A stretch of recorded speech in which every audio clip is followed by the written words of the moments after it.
The African Union summit in Addis Ababa was never supposed to go this way. For weeks, leaders from across the continent had been preparing for polite speeches, diplomatic smiles, and carefully chosen words that avoided controversy. That's how most AU gatherings went: safe, predictable, and heavy with political formalities. But this time, something felt different from the moment the session opened. There was an unspoken tension in the air. Some leaders had avoided looking each other directly in the eye. Others whispered quietly to their aides, passing notes, and scanning the room as if expecting trouble. The whispers grew louder when the item on Kenya's protests finally came up. The killings in Kenya during the June protests had already caused outrage among ordinary Africans. Videos and photos had been shared across social media showing crowds running from police, tear gas clouds in the air, and people lying on the ground after gunfire. But until now, at the official AU level, most presidents and prime ministers had kept quiet, choosing silence over confrontation. That silence ended the moment Ibrahim Traoré's name was called. The young leader from Burkina Faso didn't walk to the podium slowly like most. He moved with quick, confident steps, his trademark red beret catching the lights in the hall. When he reached the microphone, he didn't waste time on long greetings or flattery. His voice came out firm, almost cutting through the air. He started by reminding everyone why the AU existed: to protect African lives, dignity, and sovereignty. Then his tone shifted, and his words carried weight. He spoke of injustice, of how African leaders could not close their eyes when African citizens were dying in their own streets for demanding better governance. He didn't mention Kenya by name immediately, but everyone knew where he was going. The room was listening. Some leaders shifted uncomfortably in their seats. Others leaned forward. Traoré then said it outright: what happened in Kenya in June was unacceptable, and those responsible had to be held accountable. It wasn't just what he said, it was how he said it. He didn't sound like a man giving a polite suggestion. He sounded like someone drawing a line in the sand. He looked around the hall as if daring anyone to argue. His eyes locked with several presidents, and a few quickly looked away. When he was done, there was a pause. The AU moderator was about to call the next speaker when another hand went up: Cyril Ramaphosa, the president of South Africa. Ramaphosa's style was different from Traoré's. He was calm, slow, and deliberate. But that calmness didn't hide the seriousness in his words. He began by expressing sorrow for the loss of life in Kenya. He said Africa could not preach about human rights to the world while ignoring tragedies happening within the continent. Then he went further: he called for an official AU investigation into the events of June in Kenya. His voice stayed level, but the message was heavy. This was not just a personal opinion. This was a call for the whole African Union to step in and examine what happened, and to demand answers. You could feel the atmosphere in the room change again. An investigation meant public reports, possible sanctions, and political embarrassment for Kenya's government. It meant that the deaths of the protesters would no longer be just a Kenyan issue, they would be an African issue. Some leaders nodded slightly in agreement. Others stared straight ahead, not showing emotion. But for Kenya's delegation in the room, this was a direct challenge. Their faces stayed composed, but you could see the tightness in their expressions. The tension wasn't only about Kenya. Many leaders knew that if the AU could investigate Kenya today, it could investigate them tomorrow. Some of them had faced protests in their own countries. Some had ordered crackdowns that never made the headlines. The thought of a continental body questioning them made them uneasy. The AU moderator tried to keep things moving, but the energy had shifted. The normal diplomatic rhythm had been broken. People in the audience whispered about how rare it was to see leaders openly challenging each other at this level. Traoré had spoken like a man with nothing to lose. Ramaphosa had spoken like a man with the moral authority of a regional power. And both had made it clear, Kenya's June protests were not going to be quietly swept under the carpet. For some, this was a proud moment. For others, it was a dangerous precedent. But no matter which side they were on, everyone in that room knew they had just witnessed something unusual in African Union politics: real confrontation, in public, on the record. And for William Ruto, Africa's top leaders had just put his government on the spot in front of the entire continent. The session moved on to other topics, but the Kenya issue refused to fade. In the hallways during the breaks, ministers and diplomats huddled in small groups, arguing in low voices. Some praised Traoré's courage, saying Africa needed more leaders willing to speak truth to power. Others accused him of grandstanding, trying to score political points at Kenya's expense. Ramaphosa's call for an investigation was perhaps even more controversial. It wasn't just a statement, it was a push for action. It meant paperwork, committees, witnesses, and reports. It meant possible pressure from outside Africa if the findings were made public. Some feared it would open a door that could not be closed. But in the middle of all this debate, one fact was clear: the killings in Kenya were no longer just a Kenyan affair. They had become continental news. And by speaking out so openly, Traoré and Ramaphosa had forced every leader in that room to take a position, even if they didn't say it out loud. By the end of the day's session, the Kenya topic had been noted for further discussion. That didn't mean the AU had agreed to investigate yet, but the seed had been planted. The proposal was now in the system, and it would have to be addressed in the coming days. For Ruto, this meant that by the time he set foot back in Nairobi, he would be walking into a political storm. His opponents at home would use the AU speeches as ammunition, claiming that even Africa's top leaders saw a problem in his handling of the protests. His supporters would push back, saying Kenya had the right to deal with its own issues without outside interference.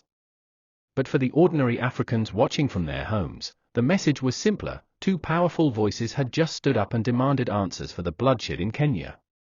Whether that would lead to justice or just more politics remained to be seen. And so, as the sun set over Addis Ababa that evening, the African Union had been shaken out of its usual careful diplomacy. Words had been spoken that could not be taken back. The hall had heard them. The cameras had recorded them. The people had seen them. The stage was set for a direct response from William Ruto himself, and the whole continent was waiting to hear what he would say. June in Kenya was supposed to be just another month. People were already struggling with high prices, school fees, fuel costs, and daily survival. But beneath all of that, something was boiling. The frustration had been building for months. Many felt that the government was not listening. They felt decisions were being made that made life harder instead of easier. The cost of living kept rising. Jobs were hard to find. Young people, especially, felt ignored and abandoned. Then came the breaking point. A series of new government measures were announced, including higher taxes on basic goods. For many Kenyans, that was the last straw. Social media began to fill with angry posts. Activists started talking about a nationwide protest. At first, it was just talk online. But then the date was set. Groups began organizing in towns and cities. WhatsApp messages, Facebook posts, and tweets spread the word the people would go to the streets in June to make their voices heard. When the day arrived, crowds began gathering early in the morning. In Nairobi, Mombasa, Kisumu, Nakuru, Eldoret, and other towns, people came with placards, flags, and chants. They shouted about corruption, high prices, and bad governance. They demanded change. At first, the protests were peaceful. People were marching, singing, and blowing whistles. But tension was in the air. Police officers in riot gear were already stationed at key points. Water cannon trucks and police vehicles were parked in the streets. By mid-morning, clashes began. In some areas, police blocked the protesters' path. In others, tear gas was fired into the crowds. Videos started appearing online showing people running, coughing, and covering their faces from the choking gas. But the protesters kept coming. Many said they were tired of being afraid. They felt they had nothing left to lose. Young men and women led chants. Mothers held up pictures of their children, saying they wanted a better future for them. Then the worst happened. In several towns, live bullets were fired. People fell to the ground. Some were badly injured, others didn't get up again. In the chaos, it was hard to know who had been shot, where the shots came from, or how many were hurt. Ambulances began rushing to hospitals. Blood donors were called for. Families were searching for their relatives. In the middle of the panic, people kept recording videos and posting them online. Within hours, the world had seen the scenes: bodies on the streets, people screaming, police firing, and clouds of tear gas. The government said the protests had turned violent in some areas and that property had been destroyed. But protesters insisted that most of them had been peaceful and that the police had overreacted. Both sides told different stories, but the pictures and videos showed one undeniable fact: people had died. The number of deaths quickly became a matter of dispute. Activists said dozens had been killed. The government gave smaller numbers. International human rights groups began to demand clarity. What made it worse was that most of the victims were young. Some were teenagers. Their parents spoke to the media in tears, asking why their children had to die for speaking up. As the days passed, funerals were held in different towns. Protest leaders vowed to keep pushing for justice. Hashtags like #JusticeForJune and #StopTheKillings trended on Twitter. The violence had left a deep wound in the country. It was no longer just about the taxes or the economy, it was about the right to protest without fear of being killed. The Kenyan government insisted it was acting to maintain law and order, accusing some protesters of looting and destroying property. But many ordinary citizens saw it differently. They felt the state had crossed a line by using deadly force against its own people. International media began covering the story more closely. News channels aired footage of the protests and the crackdown. Interviews with survivors painted a picture of fear and anger. Some compared it to other moments in African history when governments turned on their own citizens. For weeks, the topic dominated conversations in Kenya. In markets, people whispered about it. In buses, commuters debated who was right and who was wrong. On the radio, callers shared emotional stories of what they had seen. It was in this atmosphere that the African Union Summit took place. Many Kenyans didn't expect their protests to become a major issue at the AU level. But then came Ibrahim Traoré's and Cyril Ramaphosa's speeches, and everything changed. When news broke that these two leaders had spoken so openly about the killings, it sparked mixed reactions back home. Some Kenyans were proud that African leaders were finally standing up for ordinary Africans. They saw it as a moment of solidarity. Others felt it was embarrassing for Kenya to be discussed this way in front of the whole continent. The government supporters accused Traoré and Ramaphosa of meddling in Kenya's affairs. Opposition figures and activists, however, saw it as a chance to push harder for justice. The AU speeches reopened the wounds of June. Families who had lost loved ones felt heard for the first time at a high political level. They began calling on the Kenyan government to agree to an independent investigation. But the government was not quick to accept that idea. Officials argued that Kenya had its own systems for handling such matters and did not need outside interference. The divide between the people and the government grew wider. Protest organizers announced that if justice was not served, they would return to the streets. Some even began calling for international human rights observers to come to Kenya. By the end of June, the country was still restless. No one had been officially held accountable for the killings. Investigations were slow. Tensions were high.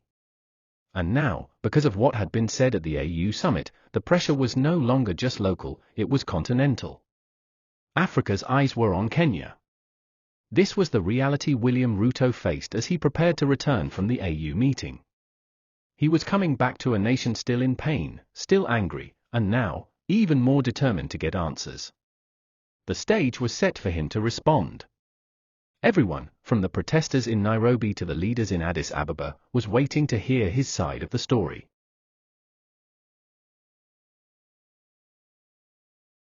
When William Ruto returned from the African Union Summit in Addis Ababa, the whole country expected him to speak right away.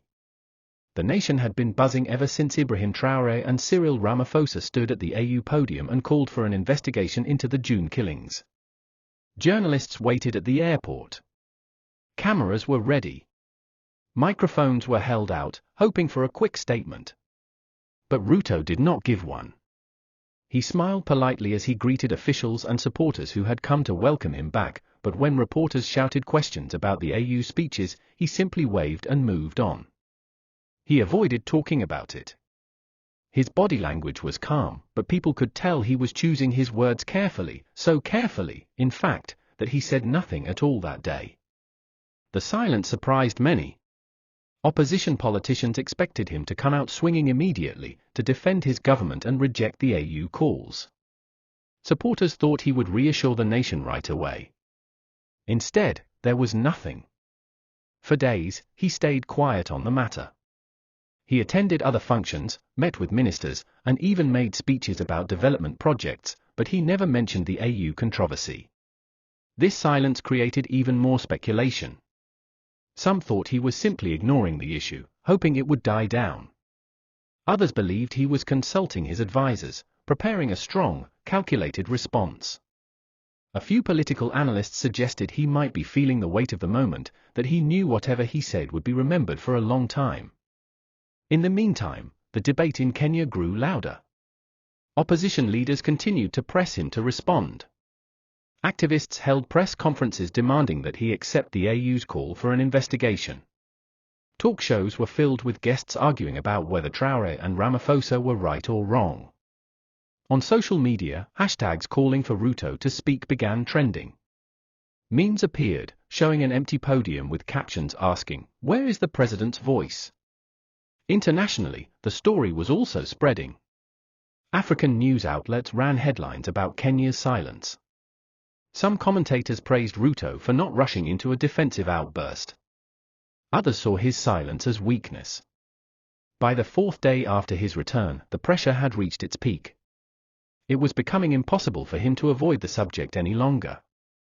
Behind closed doors, his advisors urged him to take control of the narrative before it slipped further out of his hands. Finally, on the fifth day, it happened. Ruto called for a press conference at State House in Nairobi. This time, there was no dodging the topic. The room was packed with journalists, both local and foreign. The air was heavy with anticipation. When he stepped up to the microphone, he didn't begin with the usual greetings or political small talk. He went straight to the point. In a firm but steady tone, he addressed the AU speeches directly. He said Kenya was a sovereign country and that no foreign leader had the right to interfere in its internal affairs. He insisted that Kenya had a strong legal system and institutions capable of handling any investigation into the events of June. He acknowledged that the loss of life during the protests was tragic, but he refused to accept the idea that outside forces should dictate how Kenya dealt with its own matters. He accused some leaders of using the AU podium to score political points instead of seeking the truth. Then he turned his focus on the protesters themselves. He claimed that while many had been peaceful, there were also those who had used the demonstrations as an excuse to cause destruction, loot businesses, and attack police officers. He said no responsible government could simply stand by and allow chaos to take over.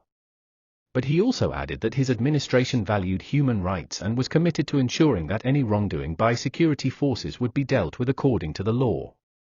He said investigations were already underway within Kenya's own institutions. Ruto's tone throughout was confident, sometimes even defiant. It was clear he was speaking not only to Kenyans, but also to the leaders who had spoken about him at the AU summit. Without mentioning them by name, he made it obvious that his message was for them as much as it was for his people. He closed his statement by calling on all African leaders to respect each other's sovereignty, warning that if the AU became a tool for public shaming, it would lose its unity and purpose. When he finished speaking, the room was filled with the noise of reporters shouting follow-up questions. But Ruto did not take many of them. He gave only brief replies, repeating that Kenya would handle its own affairs. Then he walked away from the podium, leaving the camera still rolling and the journalists still shouting. The reaction was immediate. His supporters praised him for standing firm and refusing to be lectured by other leaders. They said he had shown strength and leadership by defending Kenya's independence. His critics, however, accused him of dodging the real issue. They said he was more concerned about defending his pride than seeking justice for those who had died. Some even said his words would make Kenya look even more guilty in the eyes of the world. Across Africa, political commentators dissected his speech. Some admired the way he had kept calm and waited to speak until he had prepared his message. Others said the delay had made him look hesitant, as if he had been caught off guard by the AU remarks. For the families of those who had lost loved ones in June, the response brought mixed feelings. A few appreciated his acknowledgement of the tragedy, but many were frustrated that he had not committed to an independent investigation. To them, the speech sounded like a defense of the government's actions rather than a search for justice. In the days that followed, the tension did not disappear. Activists continued to hold small demonstrations, calling for more accountability. The opposition kept up the pressure in parliament and on social media. Meanwhile, Kenya's diplomats quietly worked behind the scenes to ease the tension with Burkina Faso and South Africa, trying to prevent the disagreement from turning into a larger diplomatic rift. But the damage, in some ways, had already been done. The AU summit had put Kenya's June protests on the continental stage, and Ruto's eventual response had ensured that the topic would not be forgotten quickly. In political circles, the incident became a lesson in the power of words, and also the power of silence. Ruto's decision to wait several days before responding showed how much importance he placed on crafting the right message. It also showed the risk of leaving a political vacuum for others to fill. For ordinary Kenyans, the whole episode was a reminder that their struggles had been seen far beyond their borders. Whether or not that would lead to real change was still uncertain. What was clear was that the AU podium moment, and Ruto's delayed but firm response, had become part of the larger story of Kenya in 2025, a story of protests, pain, pride, and politics that would be remembered long after the speeches ended. And even though the microphones were switched off, and the cameras had moved on to other events, the question still hung in the air: would the truth of June ever be fully known, and would justice ever be served?